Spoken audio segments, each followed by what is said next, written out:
So, so another thing that kept me busy was the budget in Blackpool. For those that don't know, I'm the leader of the Conservative group in Blackpool, and it's a huge honour, as I said before, to manage a great group of people.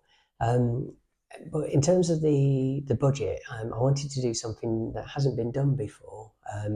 Traditionally, in I'm sure all councils, whenever the leader of the council presents their budget every year, the opposition leader will naturally say, "Oh, your budget's rubbish, and we're going to support it." But I wanted to do a bit more than that. I actually wanted to review the numbers because I generally enjoy economic development. It's something I was trained in at college, and I wanted to test those theories about, well, what does the future look like if we carry on doing X, Y, Z?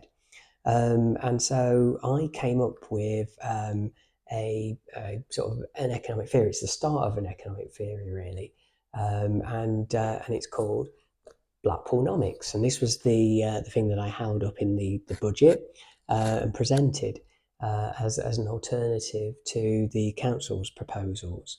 I needed to evidence that the theories that are right, rather, and also what justifies a conclusion that I came up with. I'm not going to repeat the speech here, although it's very tempting. But I've put the link in below where you can see me actually present that in full council at Blackpool. And what I am going to do is present some sort of software when I get time to design it around what is Blackpoolnomics. I'll publish this, which is the document itself, but there's still more work to do on it, certainly around fleshing out some of the support data for a few of the conclusions in there, certainly around what type of housing we're going to develop, which I'll come to in a second. But I thought I'd give you a little bit of a summary of what is Blackpoolnomics. So Blackpoolnomics works out what are the current trajectories of for example, charts like this. So these are the children's services overspends. This was 22 million 2011, move forwards to the last financial year, which just ended in the end of March. That's now 65 million, and each year the orange one over the blue is the actual target. So it basically means that we've always been overspending in those years, and the number for the overspend is about 40 plus million. We're now spending 60 million instead of 20. And adults have also gone up. And so when people say, "Oh, where's my council tax going?" It's largely going into children's services and adult services. And the council is trying to catch up with that by putting up council tax. So what Blackpoolnomics also does is it starts to project where is Blackpool's council tax going. If it continues to go up at the same points, band by band, and it compares other authority bands. So, for example, Blackpool's paying more than pretty much anywhere else in England and Wales currently, including some of the richer areas. It's paying a lot more than Cheshire East, paying more than Lytham, and also parts of London. It also means, I think, about 3 years' time, Band B starts hitting the £2,000 a year mark, and that's just not sustainable. It in effect will mean we'll see less council tax because these bands are struggling to pay it because the average wage in Blackpool is a lot lower. It's one of the lowest in the country at 21,000. So Blackpoolnomics identifies the trends, which means all the overspends, what our income's likely to be, and also the impact that'll have on the local economy, because people will not be able to spend as much in the economy, and that's crucial out of season because it's only Blackpool people that are here. There's not as many tourists because the weather's not great and it's winter. So it identifies all of those things, and then it starts to look at the solutions, and the solutions are really exciting because it starts to fix other problems as well. And the ultimate solution is really to try and diversify our housing stock around A's and B's to actually have a better spread of C's and D's amongst the A's and B's. And I think if we get that right, you start to actually not only look at this from an income perspective, but crucially, you're looking at it from better housing, mixed housing is crucial as well. I think there's some really good data coming out of Poundbury that I'm quite keen to explore, where where you've got lots of people living next to each other with different income levels.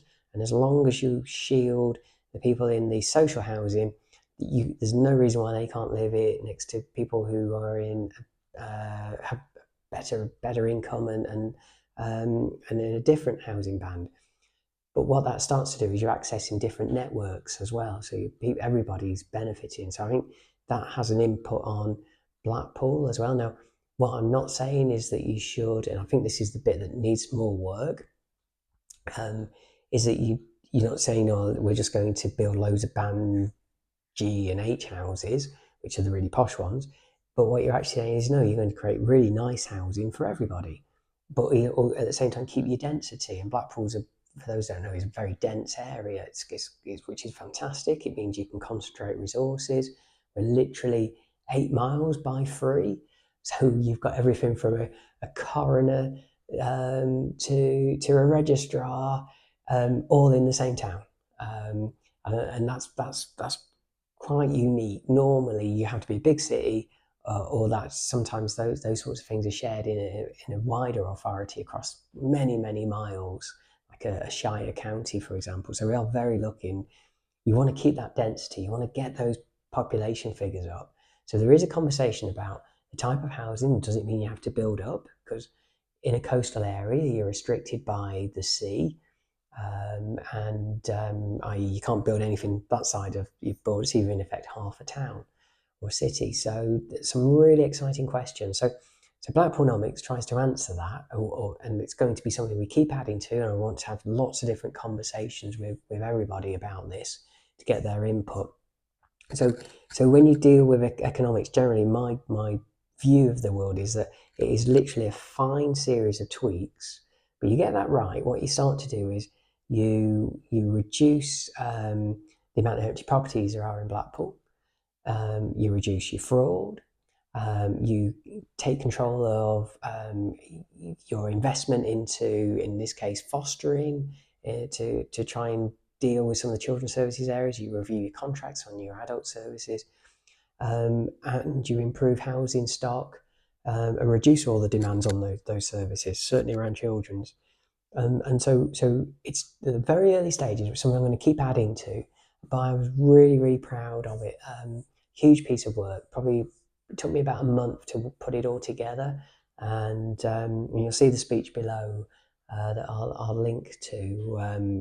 But I am, yeah, hugely proud of it, and I generally think a few more tweaks, a few more additions over the next 18 months. I think we're going to have something quite special here in terms of a general working solution that can grow the economy of the town and its population and all of its wants and needs. So yes, I'll keep you posted around Blackpoolnomics and roughly how we get on with that.